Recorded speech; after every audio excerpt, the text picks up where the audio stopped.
yo pudiera hablar con ustedes respecto de derechos humanos y trabajo, ¿ya? Para luego pasar al segundo tema que dice relación con el salario ético y otros aspectos respecto de la legislación nacional relacionada con el trabajo. Para poder entender los derechos humanos relacionados con el trabajo, primero debemos entender qué es el fenómeno del trabajo, ¿ya? Qué es lo que se protege a través de ciertos instrumentos internacionales de derechos humanos. Y el trabajo tiene varias acepciones, ¿ya? Tiene varios conceptos. Tiene aspectos legales, aspectos económicos, ¿cierto? ¿De qué es lo que debemos entender por trabajo? Uno de los primeros conceptos es que debemos entender el trabajo como una actividad productiva en donde se ponen en ejercicio las facultades humanas para la producción de ciertos medios y ciertas condiciones de vida. Aquí el primer concepto o el primer aspecto o elemento fundamental es determinar que el trabajo es inherentemente humano, ¿ya? Las máquinas no trabajan, los animales no trabajan, ¿ya? Aunque comúnmente nosotros escuchamos voy a echar a trabajar la máquina, eso no existe, ¿ya? El fenómeno del trabajo es esencialmente humano. Luego, también podemos entender el trabajo como el resultado de una labor humana. Es decir, este es mi trabajo. Esto es lo que yo hice como un producto, ¿cierto? La materialización de un esfuerzo. Y luego también podemos entender el trabajo como sinónimo de empleo, y para ello se utiliza este concepto económico. Y hablamos de tasas de empleo, tasas de desempleo, etc. El derecho del trabajo es una rama del derecho que es bien moderna. El derecho del trabajo es bien moderno, entendiéndolo como fenómeno. ¿Por qué? Tiene un origen histórico esto de la creación del derecho del trabajo. Ustedes deben bien saber que nace a propósito de la Revolución Industrial. La Revolución Industrial, en términos bastante sencillos, sacó al artesano de su propio taller para llevarlo a trabajar en las fábricas. Ese fenómeno, como no existía el derecho laboral en su comienzo, empezó a generar cierta molestia dentro de los mismos trabajadores de la fábrica al entender que su necesidad era la misma que la necesidad del compañero de al lado y que la del otro. Como no existían normas laborales, no existían jornadas de trabajo, no existían condiciones higiénicas, no existían edad para trabajar y tampoco se podían establecer remuneraciones. Ese malestar colectivo genera los primeros fenómenos sociales relacionados con el trabajo. Y a partir de ahí es que nace la lucha sindical. El derecho del trabajo nace esencialmente colectivo. ¿Qué es lo que hizo el derecho laboral? Este conjunto de normas lo que hace es darle peso a la posición del trabajador o de los trabajadores para equilibrar un poco la balanza.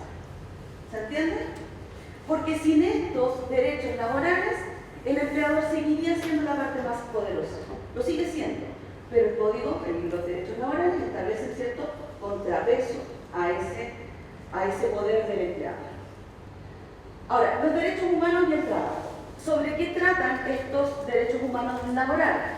Principalmente ligados a la seguridad social, ¿ya? Sistemas de pensiones, sistemas de protección de la salud, a la cesantía, a la invalidez, derecho a permanecer en un empleo, derecho a ser indemnizado cuando ha sido despedido sin causa justa, cuestión que también está en nuestro código, derecho a un salario, a una vivienda, a capacitación, a una jornada máxima laboral, ¿ya? Al reparto de utilidades, eso también es un derecho humano establecido por tratados internacionales, derecho al reparto de las utilidades, y el derecho a asociarse profesionalmente, ¿ya? Que tiene como principal garantía la libertad sindical. La libertad sindical entendida como con tres patitas, para que me entiendan. La libertad sindical tiene tres manifestaciones. El derecho a sindicalizarse, es decir, a crear sindicatos o asociarse a un sindicato que ya está creado, o simplemente a no pertenecer a ninguno. ¿Ya? Segundo derecho a la negociación colectiva. Esa es otra de las manifestaciones de la libertad sindical, derecho a la negociación colectiva. Eso es un derecho humano. ¿Ya? No puede existir ningún Estado que prohíba la negociación colectiva. Y en tercer lugar, el derecho a huelga. El derecho a huelga es una manifestación de la libertad sindical y constituye un derecho humano. ¿Ya? Es consecuencia del derecho a la protesta, del derecho a reclamo, que todo ser humano tiene, de reclamar cuando no está conforme con ciertas condiciones. Pero ¿qué pasa, por ejemplo, con el concepto de salario ético? Esta contribución que me realizan por una función que yo hice, pero que además tiene que ser ético. ¿Se imaginan? ¿Qué quiere decir eso? Eso debería ser un pago que asegurara que la persona que trabaja pudiera costear sus costos mínimos para poder vivir. Correcto, pero dio en el clavo. Eso es. Cuando nosotros establecimos el concepto de salario ético quiere decir que es la retribución que yo recibo, pero que me alcanza para cubrir mis necesidades básicas o mis condiciones mínimas de vida. Me consulta lo siguiente: el concepto de pago, por ejemplo, los abogados o algunos profesionales que tiran una boleta de un honorario, ¿va como efecto de pago o el concepto? Ya. ¿De lo que vimos ahora? Sí, es una buena pregunta, porque recién hacíamos una delimitación importante. ¿Qué cosas, o sea, qué trabajos están regulados por el Código de Trabajo y cuáles no? ¿Cierto? Para que esté regulado por el Código de Trabajo, principalmente tiene que haber un vínculo de subordinación y dependencia. ¿Ya? Tiene que haber un trabajo por cuenta ajena, ¿cierto? Libre, oneroso y además dependiente. Respecto a las remuneraciones, aparece también el tema de las utilidades que lo consideran dentro de la remuneración. Sí, lo vamos a estudiar también. También viene Sí. ahí. Ya, disculpa. En esta parte donde dice que sí constituye remuneración, el sueldo, y se dan cuenta que no es lo mismo sueldo que remuneración. Sueldo, el sobresueldo, la comisión, la participación y la gratificación. Las utilidades a las que está obligado el empleador se pueden otorgar a través de estas dos partidas. Pero es cierto, como vimos en la primera parte, el empleador está obligado a repartir utilidades en ciertos casos. Tienen tácito por un nocturno. Derecho tácito. Cláusula tácita. Sí.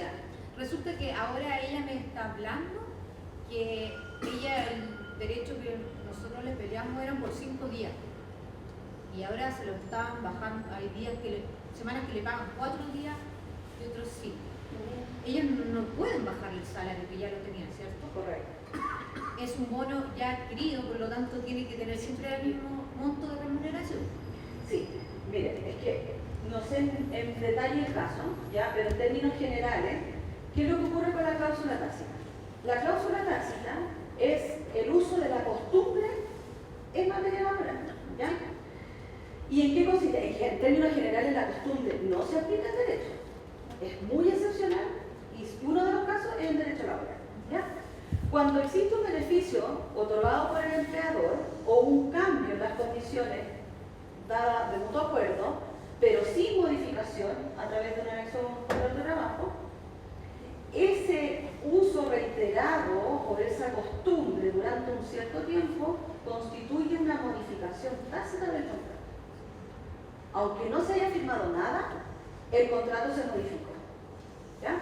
Entonces, desconocer una cláusula tácita implica desconocer el contrato. ¿Ya? Por lo tanto, si la remuneración o los turnos o los descansos o los horarios, cualquier tipo de modificación, se establece como una cláusula tácita y se incorpora al contrato. Entonces, por eso la gente dice que es un derecho adquirido. Lo correcto es lo que usted dice, cláusula tácita. Se modificó tácitamente el contrato. Infraccionar eso es infraccionar el contrato. Para los trabajadores y las organizaciones sindicales, es importante para poder proteger los derechos laborales que puedan realizar las peticiones en el marco que establece la norma de algún incumplimiento que haya realizado el empleador, ya sea por medio de la negociación colectiva, cuando existan sindicatos. Ese es el momento crucial que puede utilizar la organización sindical como los trabajadores para mejorar las condiciones laborales, pero también hacer valer las herramientas individuales que establece el ordenamiento jurídico, ya sea por medio de denuncias, solicitación de fiscalización de las condiciones laborales, pero tampoco olvidar el diálogo que debe existir entre el empleador y los trabajadores o las organizaciones sindicales, porque se ha entendido internacionalmente que a través del diálogo social es posible lograr ciertos derechos o el cumplimiento de ciertas normas y tratados internacionales para mejorar las condiciones del empleo.